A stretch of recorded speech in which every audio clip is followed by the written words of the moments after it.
Allah berfirman, "Yutsabbitullahu alladziina aamanu."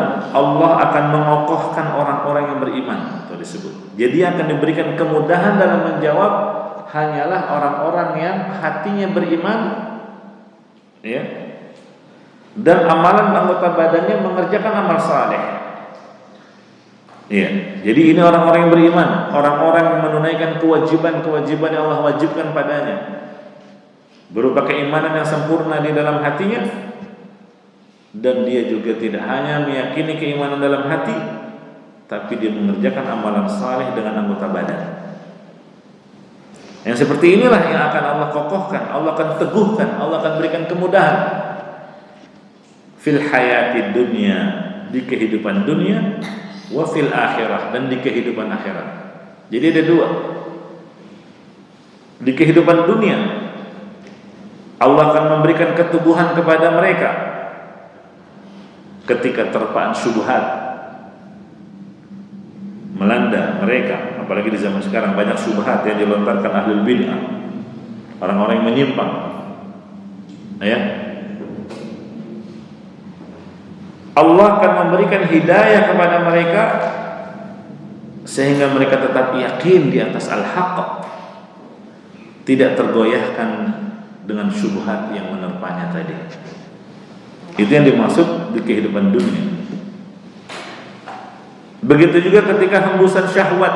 Kalau tadi syubhat, sekarang hembusan syahwat menerpanya.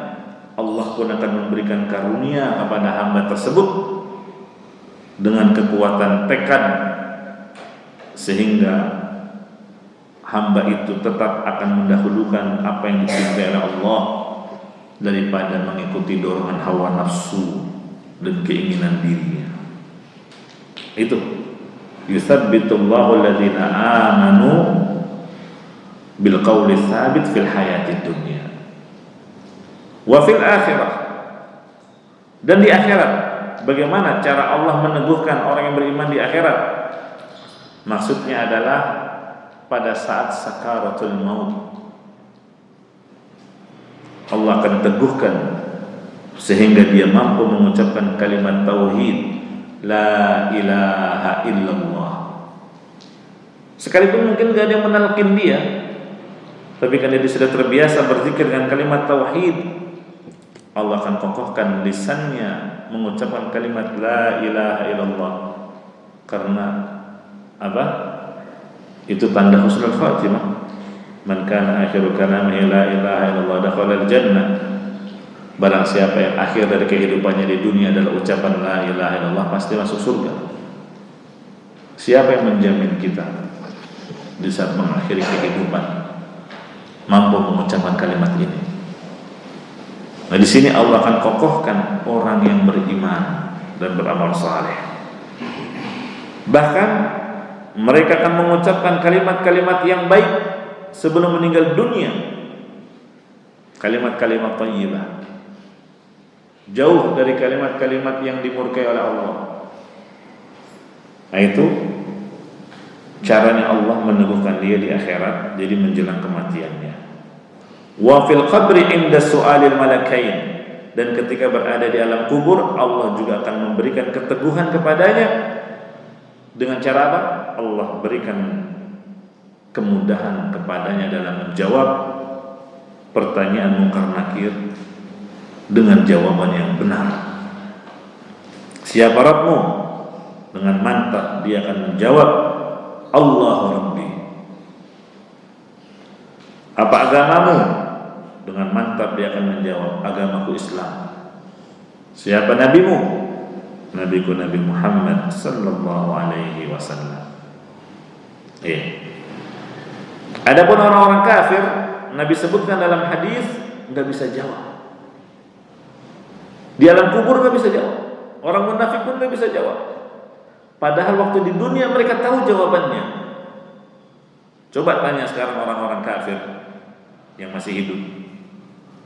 Kalau ditanya, siapakah Tuhannya orang Islam? Tahu mereka. Oh, Tuhannya orang Islam Allah. Siapakah nabinya orang Islam? Nabi Muhammad. Apa agamanya mereka? Agamanya Islam. Gitu kan? Orang kafir tahu jawabannya juga sekarang di dunia.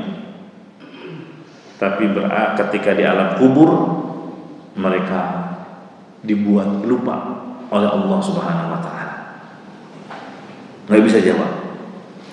Iya. Ada sesuatu yang sepertinya mereka pernah ingat, tapi kemudian mereka dibuat lupa. Gitu ya. Jadi intinya kemampuan menjawab pertanyaan malaikat Munkar Nakir itu adalah keimanan dan amal saleh. Jelas? Nah, inilah yang akan kita bahas. Inti pembahasan kita tentang 3 landasan utama, yaitu yang tadi disebutkan, pertanyaan yang akan dilontarkan di alam barzakh oleh malaikat Munkar Nakir. Ya, makanya disebut dengan fitnatul qabr, ujian di dalam kubur. Ya. Jadi ujian pertama kali ketika kita masuk alam kubur adalah ini. Ujian pertama kali di alam kubur adalah ditanya tentang 3 hal tersebut. Makanya siapkan jawabannya. Kalau kita mau menghadapi ujian di sekolah, kita mempersiapkan agar diberikan kemudahan dalam menjawab ujian, apalagi ujian yang akan menentukan masa depan kita yang sesungguhnya, yaitu kehidupan setelah hari kebangkitan. Harus lebih mempersiapkan lagi. Hadza siratun mustaqim.